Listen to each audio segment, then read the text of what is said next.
मानेसर 1810 एकड़ जमीन को लेकर विवाद बढ़ता जा रहा है सरकार और ग्रामीण किसानों के बीच। किसानों का कहना है कि हमारी जमीन का मुआवजा 11 करोड़ रुपए से कम न दिया जाए या फिर हमारी जमीन छोड़ दिया जाए। ग्रामीणों को लेकर महापंचायत मानेसर में हो रही है, जहाँ पर 720 गाँव के सरदारी पहुंची। जी आप देख रहे हैं नव समाचार, मैं हूं रमाकांत उपाध्याय। हम आपको दिखाएंगे यहाँ पर बड़े बड़े नेता पहुंचे हैं, सरदारियां पहुंची हैं कि उन लोगों के अपने क्या विचार हैं, आप बीच में क्या रखें। आज की इस महापंचायत के अध्यक्ष महेंद्र सिंह ठाकरान साहब, यहाँ मौजूद गांव कासना के सरपंच सतदेव जी, सरपंच रोहतास जी, भाई कैलाश जी, शिकोपुर से वीरेंद्र जी,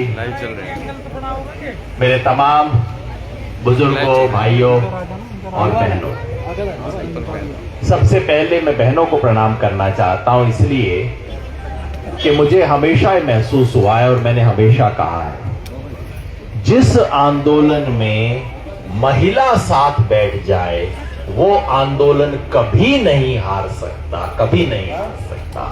और आज हमारे साथ महिलाएं बैठी हैं,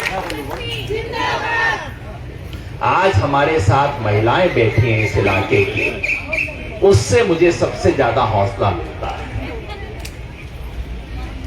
ऐसी पंचायत में और ऐसे लोगों के बीच ताली बजाने वाली स्पीच देना सबसे आसान काम है, मैं वो काम नहीं करूंगा।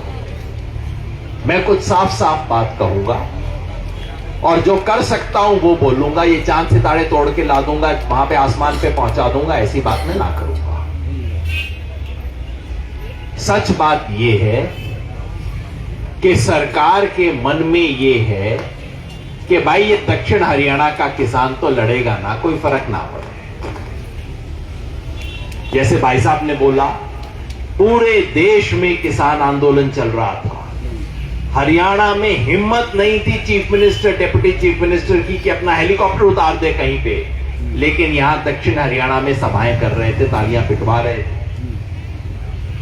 तो क्या समझ बनी है? समझ ये बनी है कि भाई ये दक्षिण हरियाणा का जो इलाका है, यहां के किसान का कुछ फर्क ना पड़े, जो करना है कर लो, ज्यादा अपने घर में बैठ के चींची कर लेगा और इससे फालतू कुछ करेगा ना। ये आपके बारे में छवि बन गई है। उस छवि को जब तक नहीं तोड़ोगे तब तक कुछ ना मिले। जो मर्जी मैं यहां लेक्चर दे जाऊं, जो मर्जी आप टीवी पे बोल लो, ये छवि बन गई है। अगर यही मामला रोहतक का होता, यही मामला सिरसा का होता, यही मामला कैथलजीन का होता, आप 61 दिन नहीं 21 दिन बैठते, मैं तो समझता हूं दूसरे तीसरे दिन मामला सुलझ जाता, क्योंकि वहां सरकार को पता है कि यहां का किसान खड़ा हो जाएगा, भाई तेरी खाट खड़ी कर देगा, ये उनको समझ आ गई है।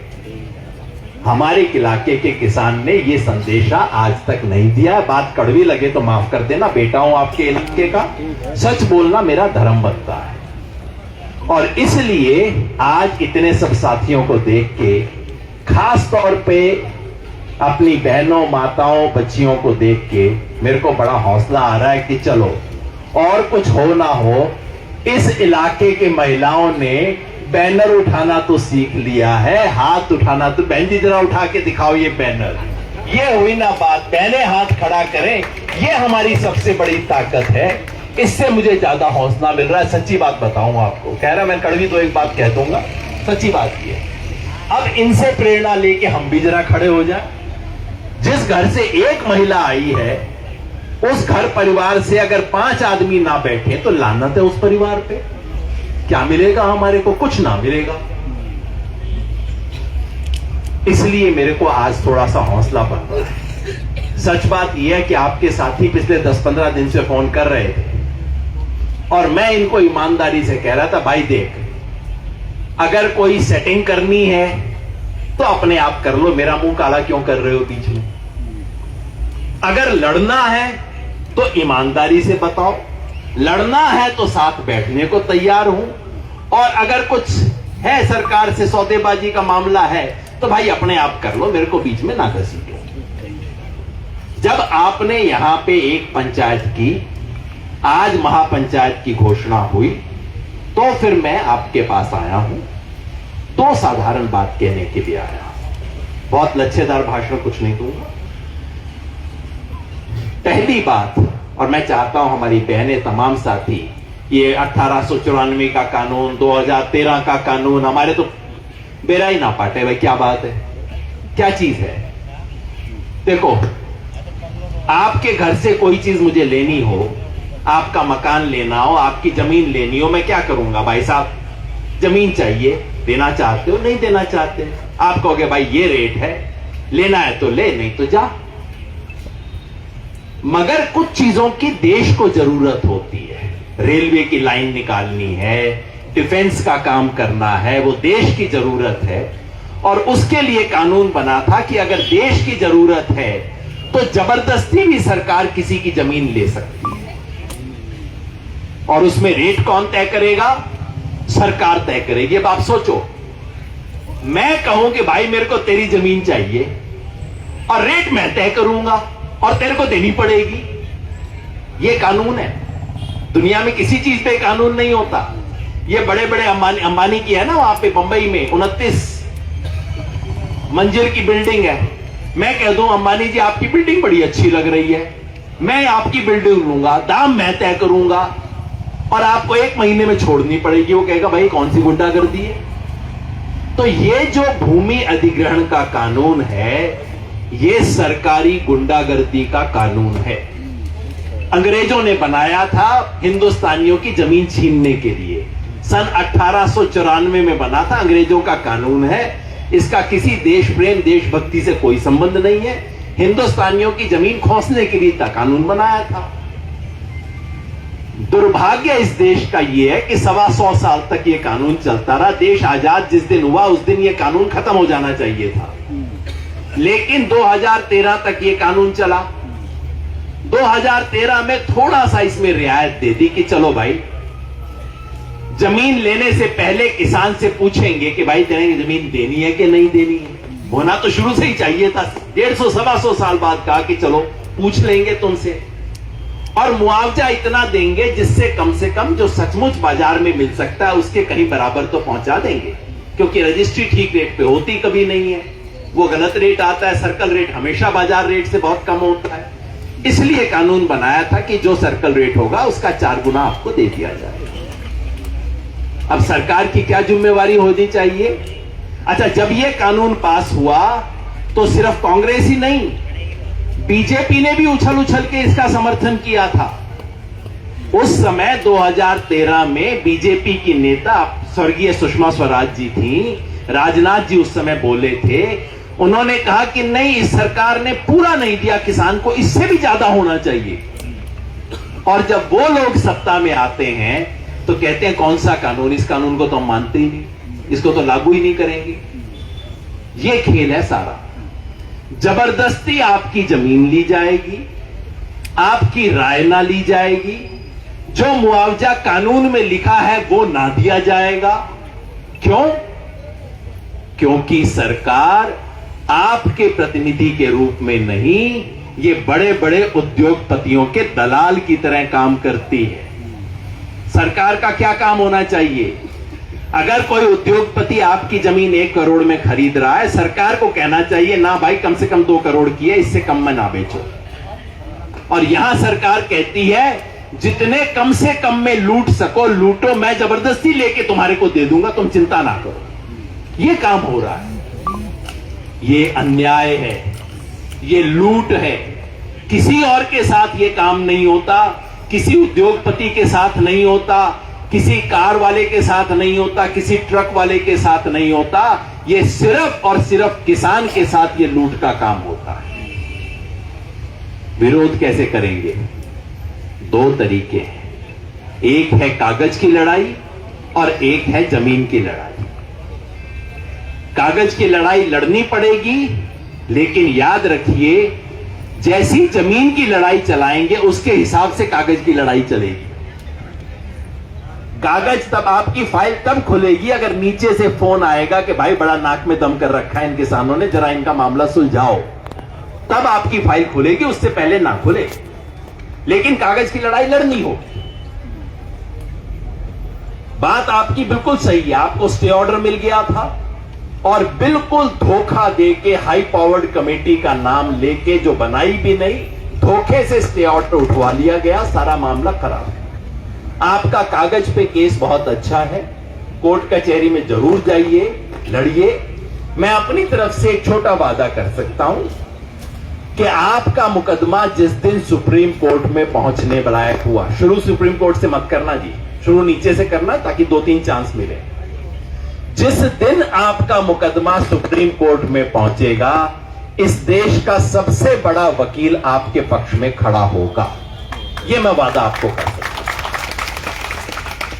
मैंने पहले भी बोला था आपकी कमेटी को, और मैंने प्रशांत भूषण जी से भी बात भी की है, दुष्यंत दवे जी से भी बात की है। देश के सबसे बड़े वकील यही माने जाते हैं। जिस दिन आपका मामला सुप्रीम कोर्ट में पहुंचेगा, ज्यादा मेरे बस की बात ना है भाई, लेकिन इस देश के सबसे बड़े वकील जो जज की आंख में आंख डाल के बात करने की हिम्मत करते हैं, क्योंकि हिम्मत चाहिए इस काम में, उससे होगा नहीं खाली, वो वकील आपके पक्ष में खड़ा होगा। लेकिन आपको तय करना है। लेकिन असली लड़ाई है जमीन की लड़ाई। आज तो बहुत अच्छा है, देख के बहुत अच्छा लग रहा है, लेकिन ऐसी लड़ाई आपको महीनों तक चलाने की तैयारी करनी होगी। क्या उसकी तैयारी हमारी है? सोचो जरूर। बहुत अच्छा भाई, देखो मैं सच्ची कह रहा हूं, इस इलाके में हमारा इतिहास तो है बहुत बढ़िया। इतिहास तो हमारा राव तुलाराम का है, इतिहास हमारा रेजांगला का है, इतिहास हमारा करगिल में लड़ने का है, टाइगर हिल्स का। लेकिन हमारा वर्तमान थोड़ा ऐसा ही है। तो लड़ने की हिम्मत अगर हम जुटा लें, ये तय कर लें कि जब तक ठीक रेट नहीं मिलेगा, मतलब हालत ये है 4 गुना कह के 4 गुना से भी मुकर लिए लोग, कानून बना दिया। अरे सरकार का काम है किसान को थोड़ा बेहतर दिलवाना, ये 4 गुना को भी कम करवा दिया इन लोगों ने। 91 लाख दे रहे हैं। मैंने पूछा भाई 91 लाख से कितने गज का प्लॉट मिल जाएगा माणेसर में? कहते हैं भाई 55 का दिया है, बाकी तो इंटरेस्ट है। आज की तारीख में 91 लाख मिल जाए तो कितने गज का प्लॉट मिलेगा? मेरा भाई कह रहा है 100 गज का प्लॉट ना मिलेगा। तो 1 एकड़ जमीन दे के 100 गज का प्लॉट ना मिले, वो आपको दे रहे हैं। इससे बड़ा मजाक क्या हो सकता है? लड़ाई लड़नी होगी, और अगर लड़ाई तभी होगी जब आपकी कमेटी एक बन जाए। आपने बना रखी है कमेटी की तरफ से, जो आपकी मांग है एक सम्मानजनक मुआवजा हो, नहीं तो जमीन को छोड़ेंगे नहीं, जमीन को 1 इंच लेने नहीं देंगे। और आपने जो कहा है कि नजदीक में जो छोटे रिहायशी प्लॉट है उसको उसमें से छोड़ा जाए, जो आपकी मांग है बिल्कुल जायज है। मैं सिर्फ एक वायदा करता हूं, इस देश का संयुक्त किसान मोर्चा इस वक्त देश के किसान आंदोलन का सबसे बड़ा मंच है, और आज उस संयुक्त किसान मोर्चे की संयोजन समिति के जो 5 सदस्य हैं, उनमें से इस इलाके का बेटा एक सदस्य है। अगर आप पूरा मन बनाओ, अपनी कमेटी की तरफ से एक मत का प्रस्ताव करो, तो आपके काम को ऊपर उठाना, संयुक्त किसान मोर्चा को आपके साथ खड़ा करना, यह मेरी जिम्मेवारी है। लेकिन यहां जमीन पे खड़ा होना, डट के लड़ना और टिकना, यह सोचे कि 4 दिन में हो जाएगा, 4 दिन में कुछ ना हो जी। आपको यह छवि तोड़नी होगी कि इस इलाके का किसान डट के लड़ नहीं सकता। आप लड़ो, और आप लड़ोगे तो सिर्फ आपके लिए नहीं भाई साहब, आप ये पूरे दक्षिण हरियाणा के किसानों के लिए रास्ता खोलने का काम करोगे। तमाम ऐसे काम हुए हैं। मैं धन्यवाद करता हूं, साधुवाद देता हूं, प्रणाम करता हूं इस इलाके के किसानों को। जैसे आज आप यहां पे खड़े हुए हो, अगर ये करना शुरू कर दो, दिखा दो कि भाई राव तुलाराम को हम भूले नहीं हैं, उसकी विरासत आज भी कायम है, लड़ना हमें आता है, शांतिपूर्वक तरीके से, लोकतांत्रिक तरीके से। राव तुलाराम और चौधरी बख्तावर सिंह की विरासत हमें याद है। हम लड़ सकते हैं शांतिपूर्वक, लोकतांत्रिक तरीके से। लड़ने का मतलब कोई झगड़ा ना, कोई मारपीट ना जी। शांतिपूर्वक तरीके से, लोकतांत्रिक तरीके से हम अपना दिखा सकते हैं। जैसे किसानों ने 13 महीने बैठाया, 13 महीने बैठने की जरूरत ना पड़ेगी, हरियाणा सरकार जल्दी घुटने पे आ जाएगी, लेकिन कुछ दिन तो टिक के दिखाना होगा।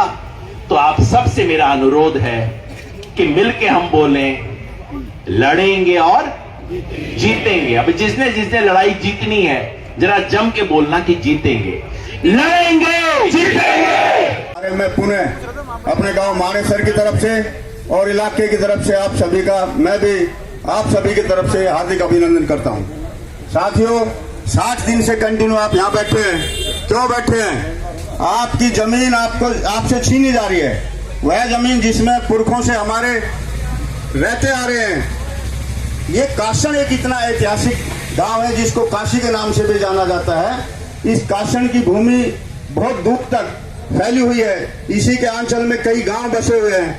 ये एक ऐसा धार्मिक स्थल भी है, हिंदुस्तान में इसकी गिनती बड़े ऊंचे धार्मिक स्थल के रूप में होती है। यहाँ के लोगों ने बार बार गुहार लगाई चीफ मिनिस्टर साहब से कि सीएम साहब, कई बार यहाँ की जमीन एक्वायर हो चुकी है, कृपया करके आप हमारी इस जमीन को एक्वायर ना करें, हमारे पास यही जमीन बची है जो रहने के लिए है। लेकिन पता नहीं, ये यहाँ कोई राजनीतिक मुद्दा तो है नहीं। अब यहाँ इशू उठा देते तो कह देते सरकार का विरोध करते हैं। अरे हम अपनी जमीन को बचाने के लिए जब चीफ मिनिस्टर साहब से 3 बार, ये यहाँ की कमेटी 1 बार नहीं 3 बार मिल चुकी है, और सीएम साहब ने हर बार ये एश्योर किया कि हाँ मैं प्रयास करूंगा, आपकी जमीन को बचाने का मैं प्रयास करूंगा। ये झूठे वादे हैं, यहाँ कोई राजनीति नहीं, हम किसी राजनीतिक पार्टी के खिलाफ नहीं है। हमने भी इस भारतीय जनता पार्टी को दोनों बार, आपके पूरे इलाके ने, पूरे हिंदुस्तान के लोगों ने इनको वोट किया। क्यों किया? इसलिए क्या कि ये सुशासन लाएंगे, अच्छा शासन देंगे, लेकिन आपसे आपकी मातृभूमि को छीना जा रहा है। ये दुर्भाग्य है। हम क्या कहें, राव इंद्रजीत सिंह ने स्वयं झोली पसारी है चीफ मिनिस्टर के सामने, जो 4 बार एमएलए 5 बार सांसद रहे, उनकी बात की अनदेखी की गई है। मैं क्या करूं, यहाँ मैं लगातार आ रहा हूं, यहाँ के विधायक जराता ने भी मुद्दा उठाया विधानसभा में, उनकी बात नहीं सुनी जा रही है। मेरी समझ से बाहर है भाई, राजनीति वाले राजनीति करते रहे, ये जमीन छोड़ी जाए। हमारे पास और कोई जमीन नहीं है। यहाँ 21, 22, 25 करोड़ रुपए का रेट है, हमने 11 करोड़ की मांग करी है। अगर सरकार को जरूरत है तो 25 करोड़ ना देकर हमें 11 करोड़ ही मुआवजा दे दिया जाए। और HSIID से अगर डेवलपमेंट ज्यादा करना है तो झज्जर में ले लिया, महेंद्रगढ़ में ले लिया, मेवात में ले ले,